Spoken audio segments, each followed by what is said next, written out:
Donald Trump H1B visa வந்து அதிகரிச்சிட்டாரு. அதாவது புதுசா வந்து விதியில என்ன சொல்லியிருக்குன்னா, இனிமேட்டுக்கு யாராவது வந்து அமெரிக்காவுக்கு போகணும்னா H1B விசான்னு ஒரு விசா இருக்கு. அதை வந்து $1,00,000 வந்து அதிகரிச்சிட்டாரு. முன்ன வந்து கம்மியாக தான் இருந்தது. பட் இப்போ வந்து அது $1,00,000. நான் வந்து லேக்ஸ் இந்தியன் மதிப்பில் டாலர்ஸ். இதனால வந்து என்னென்ன பாதிப்பு ஏற்படும்?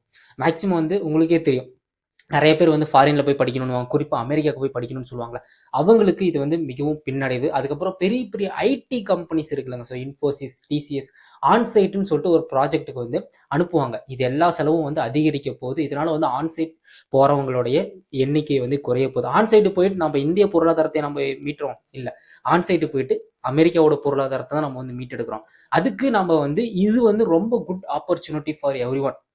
ஏன் நான் சொல்றேன்னா, இப்போ ஆன்சைட்டு போக முடியலன்னா நம்ம இந்தியாவிலே வந்து டெக்கை வந்து உலக அளவுக்கு வந்து கொண்டு போகலாம்ல. எதுக்கு நம்ம வந்து அமெரிக்காவே நம்ம வளர்த்துட்டு இருக்கோம், நம்ம இந்தியாவே கொஞ்சம் வளர்க்கணும்ல. இது மட்டும் இல்லாமல் பொருளாதாரம், இந்த ஐடி மென்பொருள் நிறுவனம் பொருளாதாரம் வந்து ரொம்ப வந்து அடிப்படும். நிறைய ப்ராஜெக்ட்ஸ் கூட வரத்துக்கு கம்மியாகிறதுக்கு அதிகபட்ச வாய்ப்பு இருக்கு.